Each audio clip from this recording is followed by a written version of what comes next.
వ్యూహం సినిమా పైన వరుస వివాదాలు నెలకొన్నాయి. తాజాగా తెలంగాణ హైకోర్టు వ్యూహం సినిమా సెన్సార్ సర్టిఫికేట్ రద్దు చేస్తూ నిర్ణయం తీసుకోవడం వచ్చే నెల 11 వాయిదా వేయడం జరిగింది. అయితే నిన్న ఏపీ హైకోర్టులో కూడా వ్యూహం సినిమా మీద ఒక పిటిషన్ దాఖలైంది. ఆంధ్రప్రదేశ్ కాంగ్రెస్ పార్టీకి సంబంధించినటువంటి మేసాల రాజేశ్వర వ్యూహం సినిమాని విడుదల చేయొద్దంటే ఆయన కూడా పిటిషన్ దాఖలు చేయడం జరిగింది. దానిపైన కూడా విచారణ ఈరోజు జరిగే అవకాశం ఉంది. అయితే వ్యూహం సినిమాలో సోనియా గాంధీని తక్కువ చేసే విధంగా, ఆమె క్యారెక్టర్ని తక్కువ చేసే విధంగా, కించపరిచే విధంగా ఉందంటూ కూడా పిటిషన్ దాఖలు చేశారు. ప్రస్తుతం పిటిషన్ ఎవరైతే దాఖలు చేశారో మేసాల రాజేశ్వర మనతో ఉన్నారు. ఎందుకు పిటిషన్ దాఖలు చేశారు, వాళ్ళ అభ్యంతరాలు ఏంటో తెలుసుకుందాం. సార్ నమస్తే. ఎందుకు మీరు పిటిషన్ వ్యూహం సినిమా మీద పిటిషన్ వేయడం జరిగింది? సోనియా గాంధీ పాత్ర గురించి అని చెప్తున్నారు. అసలు మీకున్న అభ్యంతరాలు ఏంటి? ప్రముఖ దర్శకుడు రామ్ గోపాల్ వర్మ గారు అనేక సినిమాలు తీయటం జరిగింది. అయితే ఆయన ప్యాకేజీ డైరెక్టర్గా మారటం మాకు కొద్దిగా బాధ కలుగుతుంది. వాస్తవాల్ని సినిమాగా తీయటం కాకోకుండా కొందరు వ్యక్తులకి కొన్ని ప్యాకేజీలకు లోబడి కొందరు నాయకుల్ని తప్పుడుగా చిత్రీకరిస్తూ సినిమాలు తీయటం ఆయనకి పరిపాటి అయిపోయింది. ముందుగా ఆ చర్యను రామ్ గోపాల్ గారు ఒక చర్యను ఖండిస్తున్నాం. భారతదేశానికి ప్రధానమంత్రి కాగలిగినటువంటి శక్తి సామర్థ్యాలు ఉన్న ఆమె తన పదవిని సూచాయంగా వదిలేసుకున్నటువంటి మహానాయకురాలు సోనియా గాంధీ గారు నెహ్రూ, ఇందిరాగాంధీ కుటుంబానికి చెందినటువంటి ఒక పెద్ద మహానేత. ఆ నేతనగాడ ఎవరో చోటా మోటా నాయకుల కోసం ఆమెను వక్రీకరించి ఆమె పాత్రని ఆ సినిమాలో పెడతానని మేము తీవ్రంగా ఖండిస్తున్నాం.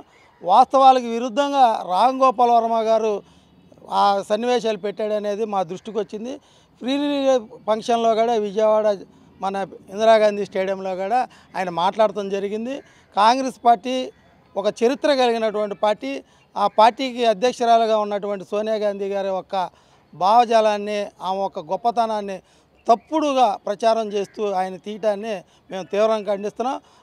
ఏదైతే ఉందో ఆయన తీసినటువంటి సన్నివేశాలని తొలగించేంత వరకు కాంగ్రెస్ పార్టీ తరఫున మేము పోరాడతాం. రామ్ గోపాలరావు గారు ఇట్లాంటి సినిమాలు తీయటం అనేది ఇది సమంజసం కాదు.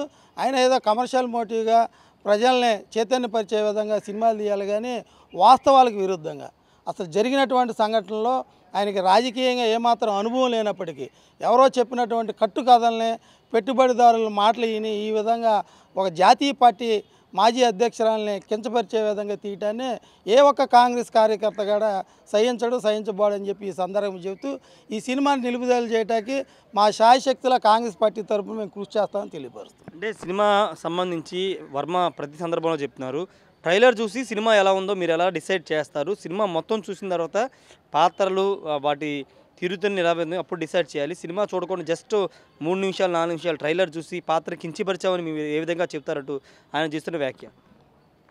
ఆయన చాలా చాతుర్యంగా మాట్లాడేటువంటి గొప్ప దర్శకుడు కాదు, నటుడు. ఆయన చెప్పే మాటలు వాస్తవం లేదు. ఎందుకంటే ప్రీ రిలీజ్ ఫంక్షను సినిమా పరంగా జరగల, రాజకీయ పరంగా జరిగింది. దానికి నిర్మాత దగ్గర నుంచి అనేక మంది కూడా ఇట్లా రాష్ట్ర మంత్రులు కూడా అందరూ కూడా వైసీపీకి సంబంధించినటువంటి వారు, మంత్రులు, నేతలు, పెట్టుబడిదారులు, అలాగే తిరుమల తిరుపతి స్థానం డైరెక్టర్లు, ఇట్లా అందరూ కూడా ఆ ఫంక్షన్లో ఉన్నారు. వాళ్ళు ఉద్దేశపూర్వకంగానే ఒక పక్కన సినిమా తీస్తూ మీరు ట్రైలర్ చూసి ఏ విధంగా చెబుతారని చెప్పడం అనేది అది సమంజసం కాదు. వాస్తవాలకు విరుద్ధంగా ఒక పక్కన సినిమా చూస్తూ మన కోర్టు నుంచి దృష్టిని మళ్లించడానికి చెప్పేటువంటి మాటలు తప్ప, వాస్తవంగా అయితే ఒక పక్కన చంద్రబాబు నాయుడు, ఒక పక్కన పవన్ కళ్యాణ్, అలాగే మా నేత అయినటువంటి సోనియా గాంధీ గారిని కూడా కించపరిచే విధంగా తీయటం అనేది సమంజసం కాదు. ఈ విధమైనటువంటి రాజకీయ లబ్ధి కోసం ఆయన కొందరు నేతల మాటలు ఈ విధంగా తప్పుడు కథనాలు వెళ్ళి సోనియా గాంధీ ప్రతిష్టను దిగదార్చే విధంగా ప్రవర్తిస్తే సహించేది లేదు. అంటే జగన్ని జైల్లో పెట్టించడానికి, జగన్ని కాంగ్రెస్ పార్టీ నుంచి బయట పంపించడానికి కారణం సోనియా గాంధీ అనే విధంగా ఈ సినిమాలో ఏమైనా చిత్రీకరించారని మీరు అనుకుంటున్నారా? ఖచ్చితంగా ఆయన చెప్పినటువంటి మాటలను బట్టి ఖచ్చితంగా మేము అదే అనుకుంటున్నాం. వాస్తవానికి జరిగినటువంటి సంఘటనలు యావత్తు ఆంధ్ర ప్రజలు, ఉమ్మడి ఆంధ్ర ప్రజలు అందరికీ తెలిసిన విషయం.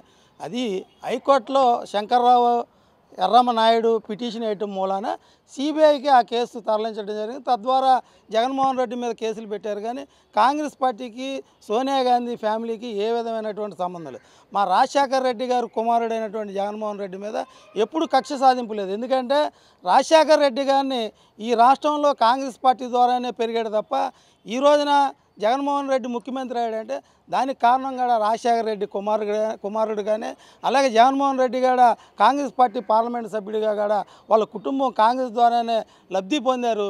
అటువంటి లబ్ధి పొందినటువంటి కుటుంబం మీద కక్ష సాధింపు చర్యలు ఏ విధంగా ఉంటాయనేది రామ్ గోపాల్ వర్మ గారు తెలుసుకోవాల్సినటువంటి అంశం చాలా ఉంది. ఓకే, అంటే జగన్ హీరోగా చూపించడానికి మిగతా వాళ్ళందరూ విలన్గా చూపిస్తున్నారని మీరు అనుకుంటున్నారా?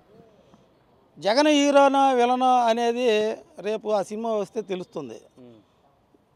జనంలో అయితే విలన్గానే ఉన్నాడు, సినిమాలో అయితే హీరోగా రామ్ గోపాల్ వర్మ చూపించుకోవచ్చు. రేపు రానున్న ఎన్నికల్లో ఏదో విధంగా జగన్మోహన్ రెడ్డి గారు గెలవాలని ఒక వ్యూహంతో ఈ వ్యూహం సినిమా తీశారు తప్ప ఆయన ఎలాగో ఓడిపోతాడు. దాన్ని దృష్టిలో పెట్టుకొని ప్రజల్ని తప్పుదారి పట్టించే విధంగా ఈ సినిమా తీయడం అనేది సమంజసం కాదు. ఎప్పుడు విచారణకు వచ్చే అవకాశం ఉంది, దానికి సంబంధించిన వివరాలు? ఈరోజు జరుగుతుంది. ఈరోజు ఏపీ హైకోర్టులో మా బైపుడు నాగేశ్వరరావు గారు పిసిసి జనరల్ సెక్రటరీ గారు, ఆయన అడ్వకేటు, ఆయన ఈ కేసును చూస్తున్నాడు. ఈరోజు ఈ విచారణ జరుగుతుంది. అలాగే తెలంగాణలో మన నారా లోకేష్ గారు పిటిషన్ వేశారు, 11వ తారీఖు వాయిదా వేశారు. ఈ రెండు అంశాలను జోడించుకొని కోర్టు తీసుకునేటువంటి నిర్ణయానికి మేము కట్టుబడి ఉంటాం.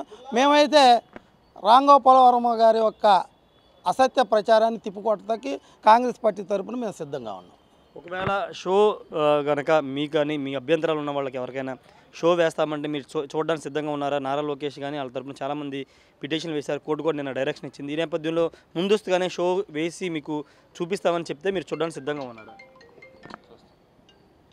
వాస్తవ కథ అది తప్పుడు కథ అని చెప్పి అందరికీ తెలిసిన విషయం. రామ్ గోపాల్ వర్మ గారు ఆయనకు నచ్చిన విధంగా వాస్తవాలకు విరుద్ధంగా అనేక సినిమాలు తీసినటువంటి సంఘటనలు మనకు తెలుసు. రామ్ గోపాల్ వర్మ గారు ఎవరి పక్షాన్ని ఉంటే వాళ్ళకు అనుకూలంగా, వాళ్ళకి విలన భావజాలం ఉన్నప్పటికీ వాళ్ళని హీరోలుగా చూపించే తత్వం ఉన్నటువంటి రామ్ గోపాల్ వర్మ గారి యొక్క చర్యల్ని సెన్సార్ బోర్డు చూస్తే తప్ప మేము చూడాల్సిన అవసరం లేదు. ఎందుకంటే ఆయన తప్పుడుగానే ఆ సినిమా తీశాడు.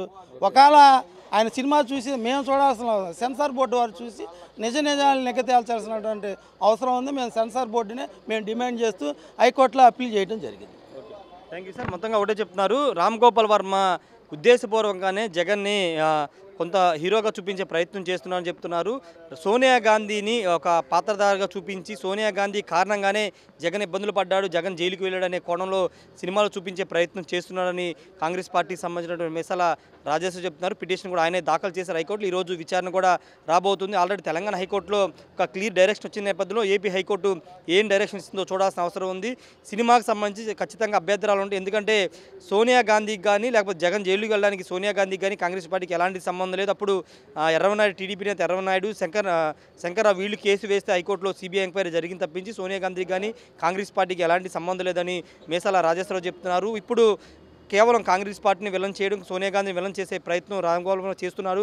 ప్రజల్లో విలన్గా ఉన్నటువంటి జగన్ని హీరోగా చూపించే ప్రయత్నం రామ్ గోపాల్ వర్మ చేస్తున్నాడని మేసాల రాజేశ్వరరావు పిటిషన్దారు ఎవరైతే ఉన్నారో మేసాల రాజేశ్వరరావు చెప్తున్నారు. Camera person ప్రసాద్తో Rayesh RTV Vijayawada నుండి. మరిన్ని వీడియోస్ కోసం ఛానల్ ని సబ్స్క్రైబ్ చేయండి, లేటెస్ట్ అప్డేట్స్ కోసం వాట్సాప్ ఛానల్ ని ఫాలో చేయండి అండ్ లింక్ డిస్క్రిప్షన్ లో ఉంది.